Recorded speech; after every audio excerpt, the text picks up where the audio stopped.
नई नई बहू घर में आई थी और अपनी मम्मी से फोन पर बातें कर रही थी। कुछ ही देर बाद सास, ससुर, पति और ननद मिलकर बहू को समझा रहे थे, देख बेटा, अब तेरी शादी हो गई है। अब तू उस घर की बेटी नहीं बल्कि इस घर की बहू है।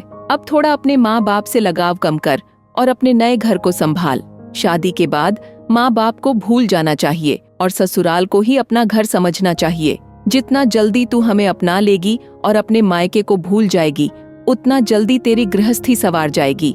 यही इस दुनिया की रीत है। यह शिक्षा देने वालों में उसकी प्यारी 2 शादीशुदा नंदें भी थीं, जो उसकी शादी के वक्त से आई हुई थीं। अब उसकी शादी को लगभग 1.5 महीना हो चुका था, तब भी वह मायके में ही थी। शायद उनके माँ बाप और भाई बहन ने उन्हें यह सही शिक्षा नहीं दी थी कि शादी के बाद मायके को भूलना पड़ता है। बहू ने जवाब दिया, ठीक है मम्मी जी, मैं अपने मम्मी पापा, भाई बहन को भूल जाती हूँ और सिर्फ इस घर की बहू बन जाती हूँ। पर आप मुझसे कभी यह उम्मीद मत रखिएगा कि मैं आप लोगों की हो जाऊंगी, क्योंकि जब मैं अपने जन्म देने वाले माँ बाप, जिनका मैं अंश हूँ, और उन भाई बहनों को जिनसे मेरा खून का रिश्ता है, भूल जाऊंगी, तो फिर आपके बेटे और आप लोगों से मेरा रिश्ता सिर्फ समाज का बनाया हुआ होगा।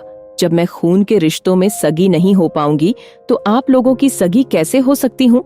तो मुझसे कोई ज्यादा उम्मीद मत रखिएगा। जब मैं अपने खून के रिश्तों के साथ स्वार्थी हो सकती हूँ, तो यहाँ तो रिश्ते बने सिर्फ 1.5 महीना ही हुआ है, और वह भी मेरे पति से। बाकी ससुराल के किसी सदस्य से तो पंडित जी ने कोई रिश्ता ही नहीं करवाया। कहकर बहू अपने कमरे में चली गई और सभी एक दूसरे का चेहरा देख रहे थे।